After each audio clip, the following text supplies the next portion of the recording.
बहरहाल दोनों बस में बैठ गए और बस सफर करने लगी। रत्ना ने जिंदगी के बहुत से सर्दो गर्म देख लिए थे, लेकिन अब एक नई जिंदगी का आगाज हुआ था और इसे अंदाजा नहीं था कि अब हालात इसे कौन से रुख पर ले जा रहे हैं।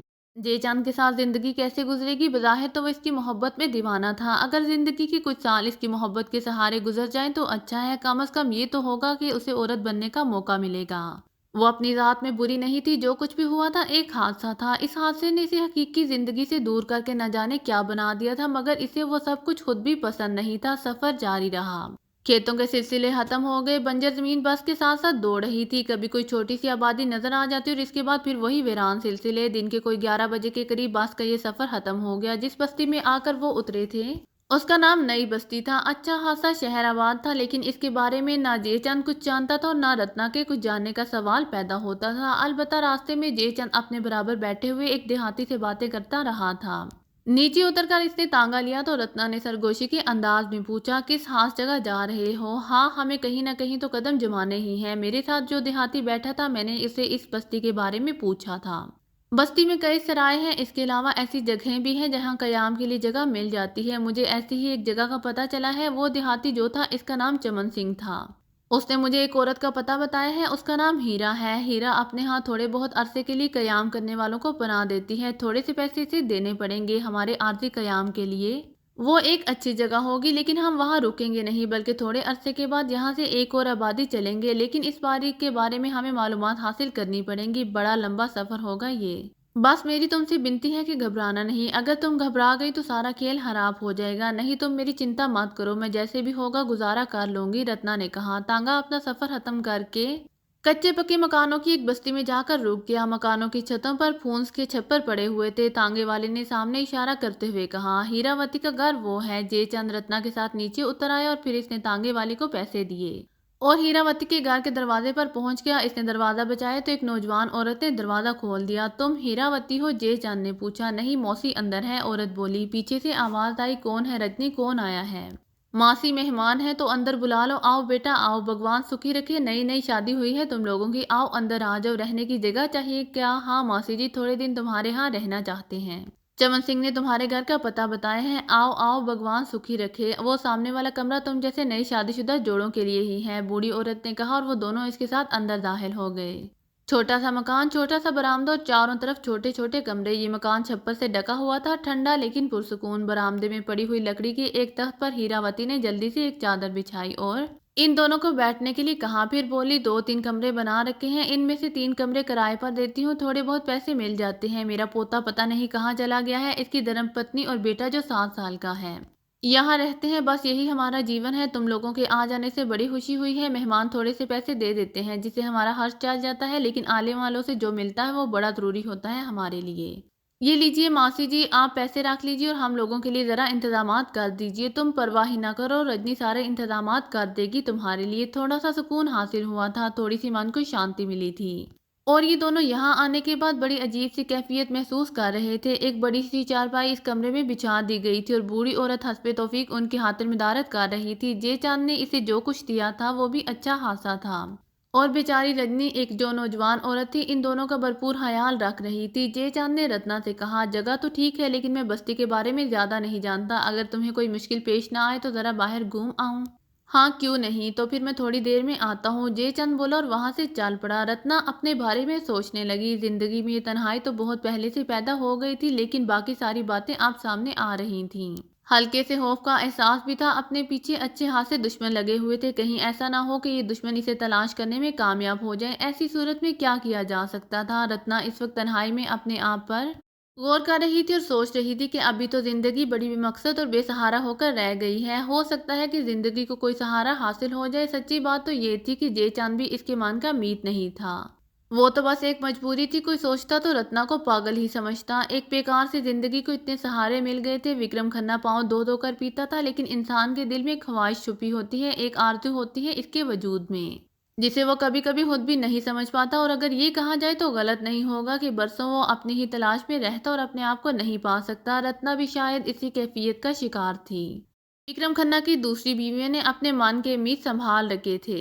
और उनके साथ जिंदगी गुजारती थी। यहाँ तक विक्रम खन्ना का ताल्लुक था, एक बुरा आदमी इतनी हिम्मत ही नहीं रखता कि किसी की बुराई के खिलाफ कोई ठोस कदम उठा सके। विक्रम खन्ना ने भी अपनी तीनों बीवियों को आज़ाद छोड़ रखा था और कभी इस तरफ तवज्जो ही नहीं देता था कि कौन सी क्या रंगरलियां मना रही है। ये बुरे आदमी का अंदाज था। वक्त गुजरता चला गया, रात हो गई, जयचंद वापस नहीं आया था। पता नहीं कहाँ रुक गया था, कोई बात समझ में नहीं आ रही थी। उसने हीरावती से भी तशवीश का इजहार नहीं किया था, क्या कहती क्या न कहती। हीरावती बहुत सी बातें सोचती, शायद उसे भी इस बात की परवाह नहीं थी कि मेहमान आए हैं तो इनका क्या होगा। सब सो गए थे, रत्ना जाग रही थी। बहुत से वसवसे, बहुत से ख्यालात इसके दिल में थे। क्या जयचंद हालात से घबराकर इसे छोड़कर चला गया? क्या वो अब नहीं आएगा? नहीं आता तो भाड़ में जाए। मैं इस मनहूस हवेली से बाहर निकल आई। अपने लिए जगह तलाश करना कोई मुश्किल काम नहीं था, मगर सवाल ये पैदा होता है कि जयचंद आखिर कहाँ मार गया। ये तो कोई अच्छी बात नहीं है। इस तरह से तो उस पर भरोसा नहीं किया जा सकता। गर्ज ये कि बहुत सा वक्त गुजर गया, रात गहरी से गहरी होती चली गई थी। अचानक ही इसके दिल में एक अजीब सी हलिश जाग उठी। उसे ऐसा लगा जैसे कोई अंदर से इसका कलेजा नोच रहा हो। इसकी कैफियत से वो घबरा गई थी। एक नशा सा तारी हो गया था जैसे, और वो बदमस्ती हो गई थी। ये खून की तलब थी। ये एक अनोखा एहसास होता था, मगर इस वक्त जब पूरा चांद चमक रहा होता था, चांद की चमक इसके हवास छीन लेती थी। बेहवासी के आलम में वो बाहर निकल आई। इसकी बेचैन निगाहें चारों तरफ कुछ तलाश कर रही थी, और फिर इसकी निगाह इस 7 साल के बच्चे पर पड़ी जो रत्नी का बेटा था। वो गहरी नींद सो रहा था। रत्ना की आंखों में चमक आ गई। चांद की भयानक रोशनी में वो आगे बढ़ी और बच्चे की फूली हुई रग पर उसकी निगाहें जम गई। रफ्ता रफ्ता उसके चेहरे पर हैवानी तासुर उभरने लगा था। वो होशो हवास से बेगाना होती जा रही थी। उसकी निगाहें सिर्फ उस मासूम से बच्चे की गर्दन पर थी, जिससे सांस की आमदोरफ्त और खून की रवानी झलक रही थी। गुलाबी गुलाबी बदन और इसमें मुतहरिक खून। हाँ, ये खून रत्ना की सबसे बड़ी ख्वाहिश थी। इसके कदम आहिस्ता आहिस्ता बच्चे की तरफ बढ़े। प्यार भरी निगाहों से इसने इसके मासूम से कोमल से बच्चे को देखा, फिर इस तरह झुकी जैसे बहुत ही खूबसूरत चीज पर जैसे निगाहें जम जाती हैं। और फिर मासूम बच्चे तो किस्मत के फूल होते हैं, लेकिन इस वक्त वो किसी फूल की मोहब्बत में नीचे नहीं झुकी थी, बल्कि शहद की मक्खी की तरह इस फूल का रास चूसने के लिए झुकी थी। उसके नुकीले लंबे भयानक दांत बच्चे की गर्दन तक पहुंच गए। बच्चे के मुंह से मासूम सी सिसकारी निकली। इसके नन्हे नन्ही गुलाबी होंठ बसोरने के अंदाज में झुके, और इसके बाद इसने हाथ पांव मारने शुरू कर दिए। लेकिन रत्ना के ताकतवर जिस्म के आगे बच्चे की कुछ ना चली। 2-4 बार हाथ पांव मारकर वो साकत हो गए और रत्ना इसकी गर्दन का खून चूसने लगी। खून था ही कितना मासूम से बच्चे के बदन में। चंद ही लम्हों के बाद वो सफेद कागज की मानिंद हो गया। तब रत्ना ने अपने भयानक हाथ के अंगूठे का नाखून इसकी गर्दन के पास रखा और इसे पूरी कुव्वत से अंदर दबा दिया। फिर वो इस नाखून को नीचे तक खींचती चली गई। बच्चे का नाजुक सा वजूद खुल गया। उसके अंदर से खून के चंद कतरे नमूदार हुए। रत्ना ने अपने दोनों हाथों की उंगलियां इसकी पसलियों में फंसाकर दोनों हाथों की कुव्वत सर्फ की। बच्चे की पसलियां टूटकर इधर उधर हो गईं और उसके अंदर का निजाम नमूदार हो गया। रत्ना ने खून आलूद हाथ अंदर डाला और बच्चे का नन्हा सा कलेजा खींच लिया। वो किसी खूनख्वार बेड़िए की तरह इसके सारे वजूद को खींच रही थी। बच्चे का कलेजा निकाल कर इसने चबाना शुरू कर दिया। अब वो एक ऐसी बिल्ली की तरह चप चप करके इस कलेजे को खा रही थी जो भूखी हो और चिचड़े खा रही हो। इसी वक्त रजनी वहां पहुंच गई। एक लम्हे को तो वो ये समझ ना पाई कि ये क्या हो रहा है, लेकिन बाकी कुछ था या नहीं। लेकिन बच्चे का चेहरा इसके सामने था, बाकी वजूद कहीं भी नहीं था। अब वो ज्यादातर रत्ना के मैदे में उतर चुका था। रजनी की दिलहराश चीख फिजा में गूंजी और इसके बाद एक भयानक नागन की तरह रत्ना पर टूट पड़ी। इसने रत्ना के बाल पकड़ लिए और चीखने लगी, तेरा सत्यानाश, तेरा सत्यानाश, ऐ भगवान ये क्या कर डाला तूने। रत्ना ने उसे गर्दन उठाकर देखा, लेकिन इस वक्त कोई इंसान रजनी के सामने नहीं था, बल्कि एक भूखा भेड़िया इसकी निगाहों के सामने था, जो कि इंसान था ही नहीं। इसने पूरी कुव्वत से रजनी के मुंह पर एक थप्पड़ रसीद किया और रजनी कई फुट उछलकर नीचे जा गिरी। फिर वो अपनी जगह से उठी और हलक फाड़ फाड़ कर चीखने लगी। इसकी चीखों की आवाजें दूर दूर तक गूंज रही थी और चारों तरफ रोशनी होती जा रही थी। फिर ये आवाजें उभरने लगी, कौन है, क्या है? हे भगवान जल्दी आओ, हे भगवान जल्दी आओ, रजनी ने कहा और बहुत से लोग इस तरफ दौड़ पड़े। रत्ना इस वक्त जिस कैफियत में थी, लेकिन इस सूरत में इसके अंदर हासी चालाकी पैदा हो जाती थी। चुनाचे इसने सूरत हाल की नजाकत को समझा और फिर दूसरे ही लम्हे इसने एक लंबी दौड़ लगा दी। रजनी चीख रही थी। लोग सूरत हाल को समझ नहीं पा रहे थे, लेकिन कुछ देर बाद कुछ लोगों को अंदाजा हो गया कि क्या किस्सा है। रजनी मुसलसल चीख रही थी, हाय राम मेरा बच्चा, हाय राम मेरा बच्चा, वो गई, पकड़ो इसे पकड़ो। बहुत से लोग रत्ना की जानिब दौड़ पड़े, लेकिन रत्ना इस वक्त दौड़ने में भी बाकमाल हुआ करती थी। वो किसी हिरनी की तरह छलांगे लगाती हुई दौड़ रही थी। लोग उसके पीछे भाग रहे थे, लेकिन ये अंदाजा हो रहा था कि वो इसकी गर्द को भी छू नहीं पाएंगे। बहुत दूर तक उन्होंने इसका पीछा किया। इधर रजनी थी जो पछाड़े खा रही थी और सबसे बुरी हालत बेचारे जयचंद की थी। जो आंखें फाड़े हर एक को देख रहा था। रजनी बहरहाल एक मजबूत असाब की मालिक औरत मालूम होती थी। अपने बच्चे की ऐसी हालत देखकर कोई और माँ होती तो इसका कलेजा फट जाता और वहीं चीख कर गिर जाती और जान दे देती।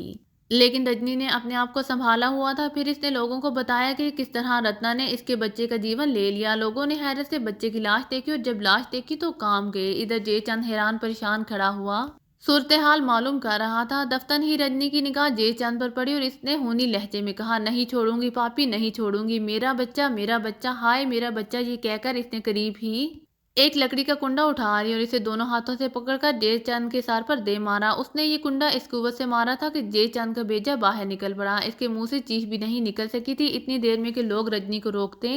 रजनी ने मजीद कई वार जयचंद पर किए लेकिन जयचंद पर तो पहला ही वार कामयाब हो गया था। इस तरह वो बेचारा जिंदगी से हाथ धो बैठा। एक अजीब हादसा रोनुमा हुआ था। जयचंद बदबख्त की मौत इसी तरह लिखी हुई थी लेकिन वो औरत जो इस मौत का कारण थी दौड़ती चली जा रही थी। लोग अब इसके पीछे थे लेकिन अब वो इसकी गर्द को भी नहीं छू पा रहे थे। वो किसी ऐसे घोड़े की मानिंद दौड़ रही थी जिसके सवार ने इसे बेलगाम छोड़ दिया हो। इसकी रफ्तार बेपनाह तेज थी। वो थके बगैर दौड़े चली जा रही थी। ना रास्ते को कोई अंदाजा था ना सिमत की कोई परवाह। ऊंची ऊंची चट्टानें आती तो वो उनको इस तरह फुलांग जाती जैसे कोई घोड़ा छलांगे लगा रहा हो। कई घंटे इसी तरह गुजर गए। कुछ वक्त के बाद इसने अपने सामने एक अनोखी इमारत देखी। टूटा फूटा खंडर वीराना सा था। कुर्बो जवार में पथरीली चट्टानों के अलावा और कुछ नजर नहीं आता था बल्कि ये खंडर नुमा इमारत जो थी वो भी इन्हीं पथरीली चट्टानों से बनी हुई थी। आसपास कोई मौजूद नहीं था। रत्ना ने सोचा कि यहाँ कुछ देर आराम कर लिए जाए। इसके बदन में बेपनाह तवानाई थी और वो खुद में खूब ताकत महसूस कर रही थी। अपनी मनपसंद चीज खाने के बाद उसके अंदर जो कुव्वत पैदा हो जाती थी। इस वक्त अगर कोई इस कुव्वत से टकराने की कोशिश करता तो उससे अपनी जिंदगी का सबसे भयानक तजर्बा हो सकता था। बहरहाल ये वीराना रत्ना के लिए बड़ी दिलकशी का बायस था। यहाँ बड़े वो आराम सुकून से रहती थी। इसका ताक़ुब करने वालों को तो अब इसका कोई नामो निशान ही नहीं पता था। कौन माई का लाल था जो इतना फासला तय करके इसके पीछे आता। पुरसुकून जगह थी। रत्ना ने अपने लिए एक साफ सुथरी चट्टान मुंतहिब की जहां वो आराम से लेट सकती थी। इसके बाद वो गहरी नींद सो गई। न जाने कब तक सोती रही। इस वक्त जागी जब बारिश के कतरे इसके चेहरे पर पड़े। आसमान अबर आलूद हो रहा था बल्कि काला हो रहा था और मध्यम मध्यम बूंदों का आगाज हो गया था। रत्ना ने आंखें खोलकर कुर्बो जवार के माहौल को देखा और इसे समझने की कोशिश करने लगी लेकिन इसे कुछ याद नहीं आ रहा था। ये क्या, जयचंद कहाँ गया और वो कहाँ है। इसने फटी फटी निगाहों से इस चट्टान पर खड़े होकर चारों तरफ के वीराने को देखा और फिर इसका जहन आहिस्ता आहिस्ता काम करने लगा। रात के गुजरे हुए वाकयात इसके जहन में उतर रहे थे और वो एक एक लम्हे को याद कर रही थी। हाय राम, ये तो बहुत बुरा हुआ। जयचंद वहां फंस गया होगा। ये मैंने क्या किया। बहुत देर तक वो जयचंद के बारे में सोचती रही और फिर उदासी होकर इसी चट्टान पर बैठ गई। ये तो बहुत ही बुरा हुआ। एक जयचंद ही को तो जीवन का साथी चुना था, वो भी जुदा हो गया। बस्ती वालों ने जाहिर है इसके साथ अच्छा सलूक नहीं किया होगा लेकिन मैं क्या करती इस बच्चे को देखकर। मुझे पता नहीं क्या हो गया था। आह, चांद भी तो निकला हुआ था। ये सब कुछ था। वो बहुत देर तक सोचती रही। इसके बाद ठंडी सांस लेकर इसने सोचा कि चलो और कुछ ना हुआ, कम से कम इस खौफनाक माहौल से निजात तो मिली जिसमें वो फंसी हुई थी, यानी विक्रम खन्ना के घर से। उसे इस महल या हवेली से कोई दिलचस्पी नहीं थी। भला दौलत का मुझे क्या करना है, लेकिन मेरे जीवन में तो कोई चीज़ है ही नहीं। तन्हा वीरान अकेली जिंदगी। ये माहौल तो ऐसा लगता है जैसे मेरे जीवन की तरह से हो। इसने दिल में सोचा और इसके बाद निगाहें दौड़ाने लगी। अजीब सा खंडर था। यूं लगता था जैसे जगह जगह पत्थरों ने हवा की तरह से मुतासिर होकर ये इमारत तहलीक की हो। इंसानी हाथों का तो कारनामा लगता ही नहीं था। देखूं तो सही अंदर से कैसा है, रत्ना ने सोचा और फिर जो कुछ गुजरी थी इसे भूलकर वो आहिस्ता आहिस्ता बड़ी और इमारत के अंदरूनी हिस्से में दाखिल हो गई। बहुत बड़ी इमारत नहीं थी, बस एक बड़ा सा दालान और एक बड़ा सा कमरा बना हुआ था। कमरे का माहौल नीम तारीख सा था और जब वो कमरे में दाखिल हुई तो एकदम चौंक पड़ी। एक शख्स उसे नजर आया जो खड़ा हुआ इसी की जानिब देख रहा था। यहाँ इस वीरान माहौल में इस शख्स को देखकर रत्ना को हैरत का एहसास हुआ। फिर वो समझ गई। तभी इस आदमी ने कहा, कौन हो तुम, आगे आओ। रत्ना कुछ लम्हे सोचती रही। पता नहीं कौन है, क्या चाहता है, लेकिन क्या बिगाड़ लेगा उसका। इस वक्त रत्ना जिस कैफियत में थी इसमें इसके दिल में खौफ का कोई नामो निशान नहीं था। नया नया इंसानी खून पिया था। वो आगे बढ़ती चली गई और इस शख्स के पास पहुंच गई। वो एक जवान आदमी था, अच्छी शक्लो सूरत का मालिक था लेकिन वो पत्थर की एक चट्टान में आधा घुसा हुआ था। कौन हो तुम, यहाँ कहाँ से आ गई, उसने सवाल किया। यही सवाल मैं तुमसे कर सकती हूँ। क्या यही कि तुम इस पत्थर में घुसे क्या कर रहे हो। मैं पत्थर में घुसा हुआ नहीं हूँ बल्कि मेरा आधा जिस्म पत्थर का है। क्या, रत्ना हैरत से बोली। तुम यकीन करो, छू कर देख लो, मेरा आधा जिस्म पत्थर का है। मैं तुम्हें कोई नुकसान नहीं पहुंचा सकता, लेकिन तुम कौन हो। रत्ना है मेरा नाम। यहाँ कैसे आ गई। बस जैसे भी आ गई, मगर तुम जो कुछ कह रहे हो वो मेरी समझ में नहीं आ रहा।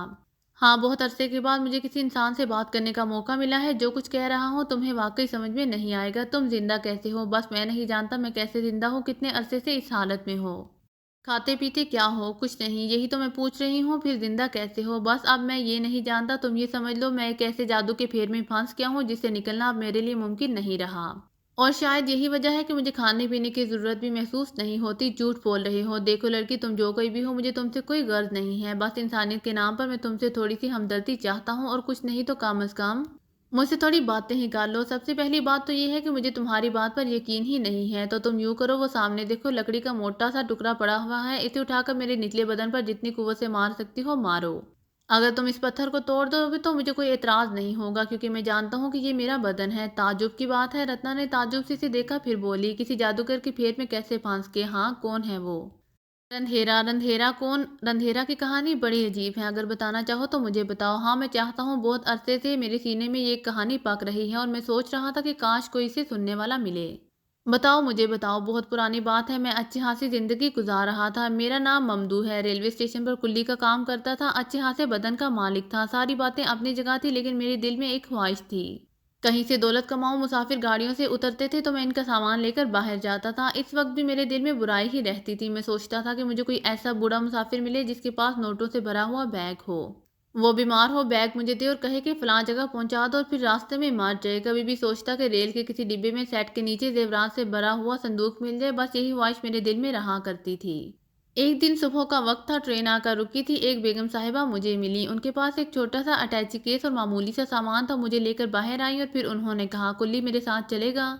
जी बेगम साहिबा, मैं समझा नहीं, ये सामान लेकर मेरे साथ चलेगा कहाँ? जहाँ मैं ले जाऊंगी, मगर यहाँ तो हमारी ड्यूटी है। जी ये ड्यूटी तू क्यों कर रहा है? ड्यूटी तो ड्यूटी होती है बेगम साहिबा। वो तो होती है मगर पैसों के लिए काम करता है ना तू, पेट भरने के लिए काम करता है ना? हाँ जी, अगर मैं तुझे नोटों के इतने ढेर दे दूं कि तुझे सारी जिंदगी कुछ करने की जरूरत पेश ना आए तो क्या तुझे ये बात पसंद नहीं आएगी? क्यों पसंद नहीं आएगी बेगम जी? भला किस इंसान की ख्वाहिश नहीं होती कि इसे बड़ी से बड़ी रकम मिल जाए? तो फिर चल मेरे साथ। मैंने एक लम्हे के लिए सोचा कि बेगम साहिबा कोई सरफिरी मालूम होती हैं, दे रही हैं तो क्यों ना ले लिया जाए। चुनाचे मैंने इनसे वादा कर लिया। हम बाहर निकल आए। बाहर आकर एक कार स्टार्ट करके आगे बढ़ा दी। बस मैं क्या बताऊं क्या लग रहा था मुझे। कार की पिछली सीट पर बैठा हुआ मैं खिड़की से बाहर देख रहा था। ये कार भी क्या चीज होती है, बैठकर ही इंसान को मजा आता है। हम सफर करते रहे, मुझे अंदाजा नहीं था कि फासला कितना तय हो गया। मैं तो ये सोच रहा था कि अगर बेगम साहिबा जी ने वाकई कोई बड़ी रकम दे दी तो मेरी आइंदा जिंदगी कैसी गुजरेगी। जब मुझे होश आया तो मैंने एक अजीबो गरीब मंजर देखा। कार जिन खंडरात में दाखिल हो रही थी वो तो बहुत ही पुराने थे और मैं इस तरफ कभी नहीं आया था, लेकिन ये अंदाजा मुझे अच्छी तरह हो गया था कि बस्ती बहुत पीछे रह गई है और ये खंडरात बस्ती से बहुत दूर है। लेकिन बहरहाल बड़े लोगों की बातें बड़ी ही होती हैं, जहां इनका दिल चाहे रहे कौन इन्हें रोक सकता है। कार खंडरात में दाखिल होगी और यहाँ पहुंचने के बाद मेरा अंदाजा गलत साबित हुआ। सामने के हिस्से जो इमारत नजर आ रही थी वो बिल्कुल मजबूत थी। मैंने जुबान से तो कुछ नहीं कहा लेकिन हैरानी से इस रास्ते को देखता रहा, यहाँ तक कि कार एक ऐसे दरवाजे के सामने आकर रुक गई जहाँ लकड़ी का एक बहुत बड़ा फाटक लगा हुआ था और उसमें पीतल की कीलें जुड़ी हुई थी। फाटक के नीचे एक खिड़की सी थी और जब बेगम साहिबा ने मुझे नीचे उतरने के लिए कहा तो मैं हैरान हैरान सा नीचे उतरा और सामान उठाकर अंदर चल पड़ा। वहां बड़ी ठंडक थी, जमीन साफ शफाफ, रास्ता ऐसा कि देखें तो दिल होश आ जाए। लेकिन मुझे अजीब सा महसूस हो रहा था। अंदर का माहौल वाकई बड़ा साफ सुथरा था लेकिन मुझे ये हैरत हो रही थी कि ये इतनी अच्छी बेगम साहिबा भला यहाँ कैसे रहती हैं? यहाँ तो कोई और भी नजर नहीं आ रहा। बिल्कुल खामोशी और सुनसान सी कैफियत यहाँ फैली हुई थी। आखिर बेगम साहिबा एक दरवाजे के पास रुकी और उन्होंने मुझसे कहा, आओ सामान लेकर अंदर आ जाओ। ये कहकर उन्होंने दरवाजा खोला और आगे बढ़ गई। इसके बाद मुझे जो रास्ता तय करना पड़ा वो ऐसी जगह से गुजरता था जो नीचे ढलान में था। मैंने हैरत से बेगम साहिबा को बोला, और कितनी दूर जाना होगा बेगम जी? क्या सामान बहुत वजनी है? चला आ मेरे साथ, बेगम साहिबा ने किसी कदर नागवारी से कहा और मैं खामोशी से आगे बढ़ता रहा। ढलान तो खत्म होने का नाम ही नहीं ले रही थी, लेकिन ना जाने क्यों मेरे हवास खराब होते जा रहे थे। ये कैसा घर है? क्या ऐसे लोगों में लोग रहते हैं? समझ नहीं आ रहा था। यहाँ तक कि ढलान खत्म हुई और मैं एक ऐसी जगह पहुंच गई जो बहुत बड़ी जगह थी। मैंने ऐसे किसी कमरे का तसव्वुर भी नहीं किया था। यहाँ अजीबो गरीब चीजें रखी हुई थी लेकिन एक दीवार के साथ कुछ कुछ नजर आया। इसे देखकर मेरी रूह ही फना हो गई। ये इंसानी ढांचे थे, चमकदार इंसानी ढांचे जो दीवार के साथ इस तरह लगे हुए खड़े थे जैसे जिंदा इंसान हो। मैंने घबराए हुए लहजे में कहा, ये कैसी जगह है बेगम जी? बकवास मत कर, इधर आ। अब बेगम साहिबा का लहजा बदल गया था। मुझे डर लग रहा है जी। तो फिर मर जा। وہ جی مگر یہ جگہ ہی عجیب ہے، سن تجھے اپنے کام سے کام رکھنا چاہیے، دولت چاہیے یا نہیں؟ نہیں جی ایسی دولت نہیں چاہیے، جو دینا ہے دے دو مجھے، آگے نہیں جاؤں گا۔ بکواس کر رہا ہے یہ کیا ہے جی؟ یہ تو انسانی ڈھانچے ہیں۔ ہاں ہیں تو پھر مم، مگر یہ دیکھ میری بات سن، میں تجھے کچھ دینا چاہتی ہوں، چل ادھر آ، اس پتھر پر بیٹھ جا، تجھے جو کچھ دینا ہے نکال کر دے رہی ہوں۔ بیٹھوں گا نہیں جی، کھڑا ہوں، جو کچھ دینا ہے دے دو، میں نے خوفزدہ لہجے میں کہا۔ بیگم صاحبہ مجھے گھورنے لگی، پھر انہوں نے کہا نام کیا ہے تیرا؟ ممدو۔ ممدو میری بات سن لے، اگر تم نے میری باتیں مان لی تو یوں سمجھ لے کہ تجھے زندگی کی ایسی شاندار چیزیں ملیں گی کہ تو حیران رہ جائے گا۔ دیکھو بیگم صاحبہ جی، ہم نہ جانے کیوں آپ کے دھوکے میں آ گئے، ہمیں تو بس اتنا چاہیے جی کہ ہماری زندگی آرام سے گزر سکے۔ جھوٹ بولتا ہے تو، ساری زندگی تو دوسروں کے مال پر نگاہیں جمائے رہا ہے۔ تو نے دل میں سوچا ہے کہ کوئی نوٹوں سے بھرا ہوا صندوق بھول کر چلا جائے، تو نے دل میں سوچا ہے کہ مجھے ریل کی سیٹوں کے نیچے سے زیورات سے بھرا ہوا کوئی صندوق مل جائے تو ہمیشہ امیر بننے کے خواب دیکھتا رہا ہے، اور اب میرے سامنے بھی جھوٹ بول رہا ہے۔ میرا منہ حیرت سے کھلے کا کھلا رہ گیا تھا، میں نے پھٹی پھٹی آواز میں کہا بیگم صاحبہ جی آپ کو یہ ساری باتیں کیسے معلوم ہیں؟ مجھے جو کچھ معلوم ہے تیرے بارے میں وہ غلط نہیں ہے، اور تو ایک بات سن، بس میں تجھے کچھ دینا چاہتی ہوں۔ کیا تو نہیں جانتا کہ کچھ حاصل کرنے کے لیے محنت کرنا پڑتی ہے؟ وہ تو ساری باتیں ٹھیک ہیں بیگم صاحبہ جی، مگر آپ کون ہو؟ یہ جگہ بڑی عجیب ہے، ہمیں بس اس سے ڈر لگ رہا ہے۔ اس پتھر پر بیٹھ جا، میں بھی تھوڑی دیر میں واپس آتی ہوں، انہوں نے کہا۔ اور واپسی کے لیے مڑ گئی۔ میں تو حیرت سے پریشان کھڑا تھا اور یہ سوچ رہا تھا کہ میرے دل کی بات بیگم صاحبہ کو کیسے معلوم ہوئی۔ بہت بڑا دماغ نہیں تھا میرا بیوی، بہرحال وہ تو واپس چلی گئیں اور میں پریشانی کے عالم میں اس پتھر پر جا بیٹھا۔ میرے دل میں بہت برے برے خیالات آ رہے تھے، لگ رہا تھا کسی مصیبت میں پھنس گیا ہوں۔ بہرحال ایک بار پھر میری نظر ڈھانچوں پر پڑی تو خوف سے میرے رونگٹے کھڑے ہو گئے۔ ساری ہی باتیں عجیب و غریب تھیں، آخر یہ ڈھانچے یہاں کیوں رکھے ہوئے تھے؟ پتہ نہیں بیگم صاحبہ کوئی جادوگرنی ہے۔ 5 منٹ، 10 منٹ اور پھر 1 گھنٹہ گزر گیا، اب میری حالت بہت بری ہو رہی تھی۔ چنانچہ میں اپنی جگہ سے اٹھا اور دروازے کی طرف بھاگا۔ اب کچھ ملے یا نہ ملے، یہاں سے نکل بھاگنا بہت ضروری ہے۔ مجھے اندازہ ہو رہا تھا کہ کوئی مصیبت میرے سر پر آن پڑی ہے۔ میں آگے بڑھ کر اس جگہ پہنچا جہاں سے گزر کر یہاں تک آیا تھا، لیکن شاید غلط جگہ آ گیا تھا۔ یہاں تو صرف ایک دیوار تھی اور اس دیوار میں کوئی دروازہ نہیں تھا، مگر بیگم صاحبہ تو ادھر سے ہی گئی ہیں، مجھے کوئی غلطی تو نہیں ہوئی، میں نے سوچا اور دیوار کو ٹٹول ٹٹول کر دیکھنے لگا۔ اب تو میرا دل چاہ رہا تھا کہ حلق پھاڑ پھاڑ کر چیخنے لگوں۔ کوئی دروازہ یہاں موجود نہیں تھا۔ میں نے چیخ کر کہا بیگم صاحبہ جی مجھے نکالو یہاں سے، میں مر جاؤں گا۔ بیگم صاحبہ جی مجھے نکالو یہاں سے، تمہیں اللہ کا واسطہ۔ اچانک ہی مجھے ہنسی کی آواز سنائی دی، یہ آواز پیچھے سے آئی تھی۔ میں چونک کر پلٹا، میں نے سوچا شاید کوئی ادھر دروازہ ہے، لیکن پھر یہ دیکھ کر مجھ پر غشی سی طاری ہونے لگی کہ ہنسنے والے ان ڈانچوں میں سے ایک تھا۔ وہ منہ کھول کھول کر ہنس رہا تھا، کسی ڈانچے کو میں نے پہلی بار ہنستے ہوئے دیکھا تھا۔ میری آنکھیں بند ہونے لگی اور میں خوف سے دیوار سے لگ گیا۔ ڈانچہ ہنس رہا تھا، پھر دوسرے ڈانچے نے بھی ہنسنا شروع کر دیا اور اس کے بعد سارے ڈانچے ہنسنے لگے۔ ان کے ہنسنے کی آوازیں بڑے حال نما کمرے سے ٹکرا ٹکرا کر ابھر رہی تھی اور خوف سے میرا خون خشک ہو رہا تھا۔ میں نے حلق پھاڑتے ہوئے کہا جانے دو مجھے۔